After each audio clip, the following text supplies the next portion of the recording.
Bonjour et bienvenue à cette nouvelle capsule de Parkinson UDM. La semaine passée, nous avons découvert les symptômes moteurs associés à la maladie de Parkinson. Cette semaine, nous ferons survol des symptômes non moteurs.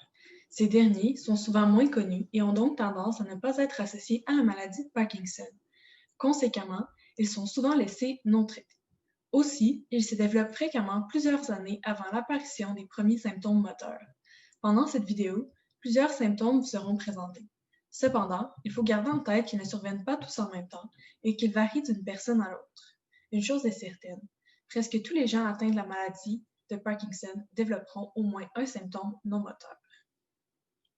Pour le contenu de cette vidéo, nous aborderons d'abord les symptômes non moteurs les plus fréquents qui touchent au moins un patient sur deux. Ensuite, nous présenterons des symptômes fréquents affectant un patient sur trois. Finalement, nous conclurons avec une brève présentation des symptômes plus rares. Voici donc les symptômes non moteurs les plus fréquents. Le premier est l'hypersomnolence diurne.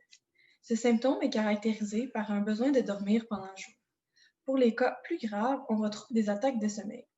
C'est lorsqu'une envie soudaine de dormir surgit alors que le patient effectue des activités banales comme marcher, manger, travailler, lire ou même en conduisant. Ensuite, nous avons l'insomnie. Les gens atteints de la maladie de Parkinson vont souvent avoir des difficultés à rester endormis.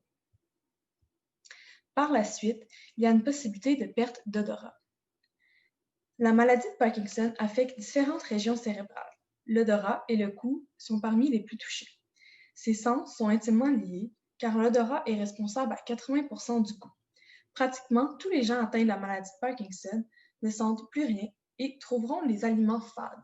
La perte de l'odorat peut même se manifester jusqu'à 10 ans avant le diagnostic de la maladie de Parkinson. Un autre symptôme est l'écoulement de salive. La maladie de Parkinson engendre une diminution des mouvements de la bouche et du réflexe de déglutition. Cela entraîne donc une accumulation de salive dans la bouche. Il arrive parfois que certaines personnes doivent constamment s'essuyer le menton.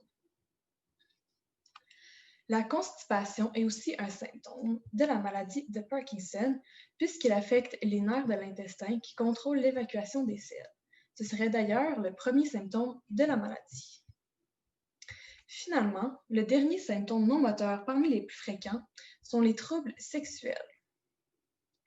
Notamment, les hommes avec la maladie de Parkinson peuvent avoir des difficultés d'érection et les femmes des difficultés avec l'orgasme. On peut aussi retrouver une diminution de l'appétit sexuel chez les deux sexes.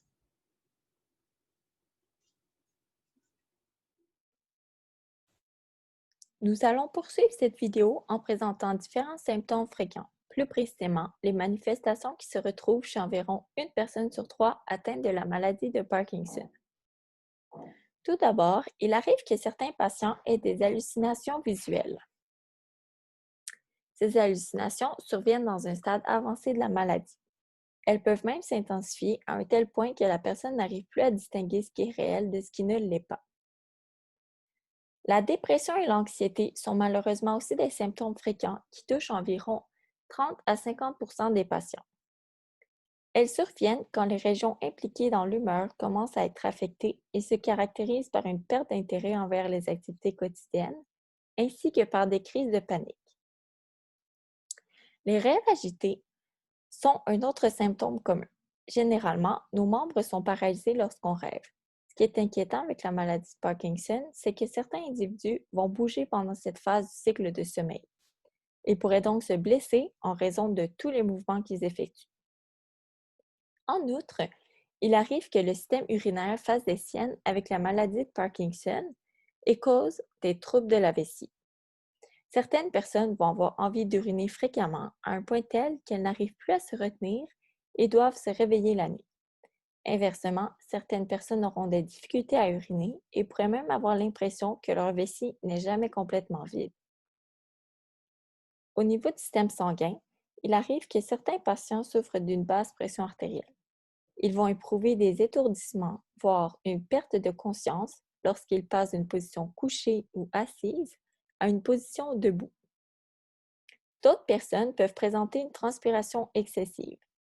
Celle-ci survient en l'absence d'exercice physique ou lors d'un effort léger. De plus, certains individus avec la maladie de Parkinson peuvent ressentir des douleurs inexpliquées. Celles-ci sont associées à la rigidité musculaire et se situent souvent au niveau des jambes. Finalement, on retrouve aussi des symptômes plus rares tels que l'incontinence fécale, de l'enflure au niveau des jambes, une vision double, des illusions, des troubles obsessionnels compulsifs et parfois de la démence qui se manifeste avant l'âge de 65 ans. Pour conclure, nous avons présenté plusieurs symptômes non moteurs dans cette capsule. Ce qui est important à retenir, c'est que la maladie de Parkinson n'affecte pas uniquement ce qui touche le mouvement. En effet, elle est aussi associée à une diversité de symptômes touchant différents systèmes dans le corps qui peuvent être fréquents ou moins fréquents. En espérant que vous ayez apprécié cette vidéo et on se dit à la prochaine pour une capsule portant sur le traitement L-DOPA.